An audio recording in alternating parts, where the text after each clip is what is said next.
Hello, so how are you today? If you haven't noticed, hopefully the sound and the image quality is like a hell of a lot better than it normally is because I bought a new camera and you're here, you're the camera, but there's a little screen like to the side, so I'm actually going to flip you a little bit so that I can focus at you and not the little side screen. But like, wow, I bought a new camera, that's super exciting. So fingers crossed the sound is okay, fingers crossed the picture is okay.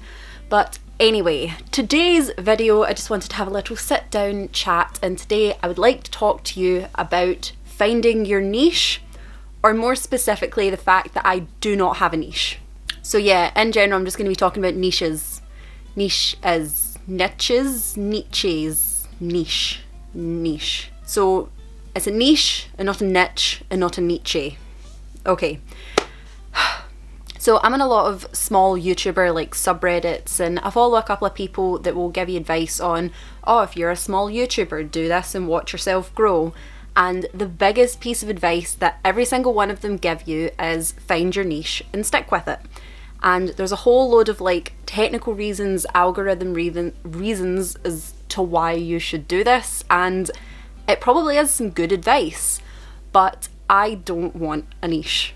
Okay, so in case you don't actually know what a niche is, let me just start with the formal definition. I'm gonna look down here and read.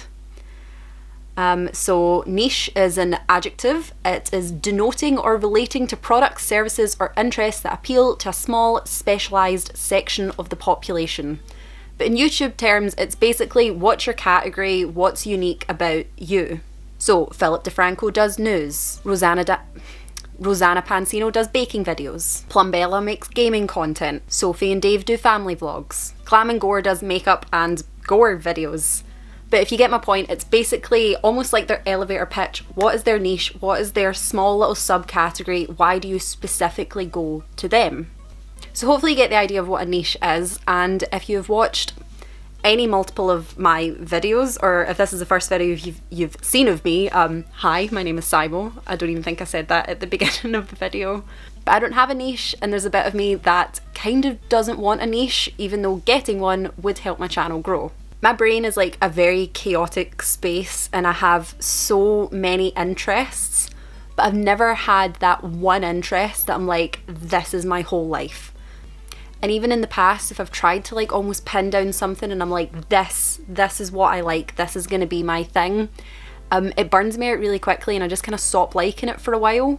And that happens with all my interests. I go like super hard, I love it, I'm obsessed with it, and then it goes completely out of my brain and I get something else that I really like, and then like 6 months later I could go back to loving the same thing again.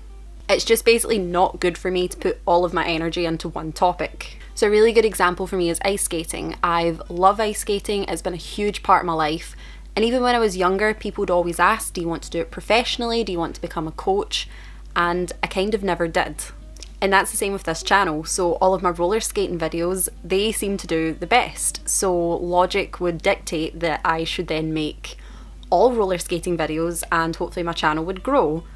But creatively, I don't want to just stick myself into that one little category just to get views, and I hope that makes sense. So basically my point is, I have a lot of interests and I want to make videos about them all, because one of my interests is making content and I really like editing, I like talking to the camera, and I just want to do that on lots of different topics because I edit my videos in different ways and it's fun trying to think of new ways to edit different content.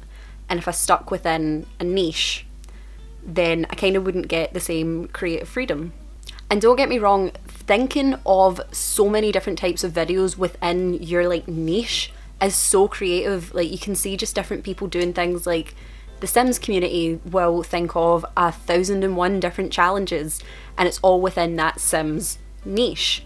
Like, so don't get me wrong, what I'm not trying, let me stumble over my words for a second. I'm not trying to say if you have a niche that I'm saying you're not creative, but what I don't like is that an algorithm and a machine is saying it's much easier for you to succeed if you stick within your category, like stay in your lane, stick there, you make this type of videos and that's the videos we want you to keep making. Because I think that's maybe why a lot of YouTubers burn out. And I've heard loads of YouTubers in the past saying things like, oh, been interested in this type of content, but it's so different from what I would make, and I didn't want to like upset people by changing content. And I just really don't think that's what a creative space should be like. And I just think it's odd that YouTube itself is encouraging this by creating an algorithm that encourages it and will promote people more that stick within their little category. So yeah, if I'm not trying to say if you have a niche that's a bad thing. What I'm actually kind of saying is I don't have a niche, and that is a bad thing, but I'm kind of just going to need to live with it, because if I try and shove myself into a category where I don't belong, then my videos aren't going to be authentic. You're not going to get to know me if I'm only showing you the tiniest little part of my personality. It's going to burn me out. It's going to bum me out if I have to do things that I don't like, because I love making videos for YouTube. I've always loved YouTube. I've loved it for such a long time, and I really, really regret just not taking the plunge and making content sooner, because I'm really enjoying it, and I feel bad that I've went down from like 2 videos a week to 1 video a week. But you know, that's life. Like, I work full time on top of just doing this as like a fun hobby, and I'm probably off on such a tangent right now, but basically I don't have a niche, and none of my videos will all follow the same line. So like I said, so I'm just sitting on the floor being all cozy. I've got big socks on because I wanted to be comfy. But yeah, so most of you are probably here for my skating content. Skating content will continue. It will adapt and grow once we're allowed back on the ice, and I will hopefully continue to roller skate once I can get back in the dance studio. I'll add dancing content, but basically my point is, stick around. If you see a video, if you're here for the skating content and you see a video that isn't about skating, give it a watch. You never know. You might like me, you might like the video, you might see one of my weird many interests, and you might like it too. You never know. But yes, like I said several times, I've ranted a little bit through this video, but the main summary: I have a new camera, I do not have a niche. I hope you enjoy the content, and I hope the sound throughout this whole thing hasn't been terrible, so that I don't have to re-record it, because I don't know, like I'm okay with cameras, but I'm not outstanding with cameras, so there's a chance this all sounds awful.